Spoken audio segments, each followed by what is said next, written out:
નમસ્કાર મિત્રો, સ્વાગત છે તમારું વિડીયોમાં। તમે જોઈ રહ્યા છો દેશ, દુનિયા અને ગુજરાતના તાજા સમાચાર। રાજકોટમાં યુવાનની તેની પૂર્વ લિવ ઇન પાર્ટનર અને તેના મિત્ર દ્વારા ક્રૂર હત્યા કરવામાં આવી। સુરેન્દ્રનગરમાં મોબાઈલ ટાવરની બેટરી ચોરી કરનાર શખ્સ ઝડપાયો। દમણના ડાભેલની હોટલના રૂમમાં આગ લાગતા રાજકોટના યુવાનનું મોત થયું। રાજકોટમાં લગ્નની યાદોના ડેટાવાળો ફોન ગુમ થતા મહિલાની આત્મહત્યા જોવા મળી। અમદાવાદમાં દલા તરવાડી જેવી દરખાસ્ત, બાંધકામ તોડવા દબાણ દૂર કરવા કોન્ટ્રાક્ટરને 4 કરોડ ચૂકવાશે। ભુજમાં કેરાના એનઆરઆઈ વૃદ્ધને ડિજિટલ એરેસ્ટ કરીને ઓનલાઈન 1.11 કરોડ લાખની ઠગાઈ થઈ। સુરેન્દ્રનગરના વિરમગામના મિલ રોડ પર ખુલ્લી વરસાદી ગટરમાં કાર ખાબકી। ભુજ મુન્દ્રા કસ્ટોડિયલ ડેથ કેસના શાહિદ ઉપર હુમલો, પેરોલ જમ્પ હેડ કોન્સ્ટેબલ સામે શંકા જોવા મળી। સુરેન્દ્રનગરના સુદામડા ગામમાં દારૂના કટિંગ પર પોલીસ ત્રાટકી, ₹34.50 લાખનો જથ્થો જપ્ત કર્યો। કચ્છના રાપરમાં વહેલી સવારે ફરી એકવાર જોરદાર ભૂકંપ, લોકોમાં ફફડાટ જોવા મળ્યો। અમદાવાદમાં વાસી ઉત્તરાયણે ગુલબાઈ ટેકરામાં દારૂ ડાન્સ પાર્ટી કરતી 4 યુવતી સહિત 16 શખ્સ ઝડપાયા। સુરતમાં વાસી ઉત્તરાયણે કાળજુ કંપાવતી ઘટના, સોસાયટીમાં સાયકલ ચલાવતા માસૂમનું દોરીથી ગળું કપાતા કરુણ મોત થયું।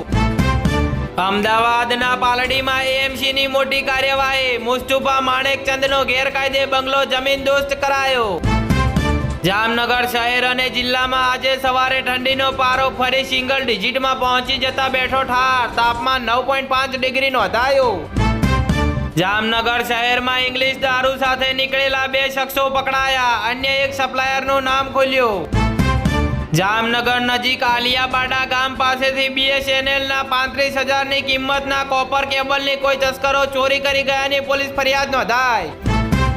જામનગર નજીક પગપાળા ચાલીને જઈ રહેલા શાળા બનેવી સહિત 3ને બાઇક ચાલકે ઠોકરે ચડાવતા 3 ઘાયલ થયા। સુરતમાં કતાર ગામની નવી જગ્યાએ શાળા બનાવવાની કામગીરી પર સ્થાયી સમિતિની બ્રેક જોવા મળી। સુરતની હૃદય ધ્રુજાવતી ઘટના, નજર સામે પત્નીએ આત્મવિલોપન કર્યું, પતિ વિડીયો ઉતારતો રહ્યો। મુંબઈ દિલ્હી એક્સપ્રેસ હાઈવે પર ડીઝલ ચોરી કરતી ગેંગના વધુ 3 આરોપી પકડાયા। વડોદરામાં 16 વર્ષીય શગીરાનો હાઈ વોલ્ટેજ ડ્રામા, પોલીસ વાહન પર ચઢી મચાવ્યો હોબાળો। રાજ્યના પૂર્વ મંત્રી અને બિલ્ડરોને બદનામ કરનાર મુખ્ય સૂત્રધાર ઝડપાયો, જામનગર સાયબર પોલીસને મળી સફળતા। મહારાષ્ટ્રમાં એક જ પરિવારના 3 નેતા 3 જુદા જુદા પક્ષમાંથી ચૂંટણી લડ્યા અને 3યની જીત થઈ। વડોદરા હાલોલ રોડ પર ઇકો કાર અને બાઇક વચ્ચે ગમખ્વાર અકસ્માત, બાળકી સહિત 2ના મોત થયા।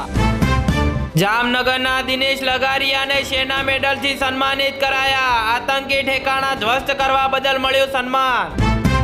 BMCમાં પહેલીવાર ભાજપ ગઠબંધનને બહુમતી, નાગપુરમાં પણ વલણોમાં ભગવો લહેરાયો।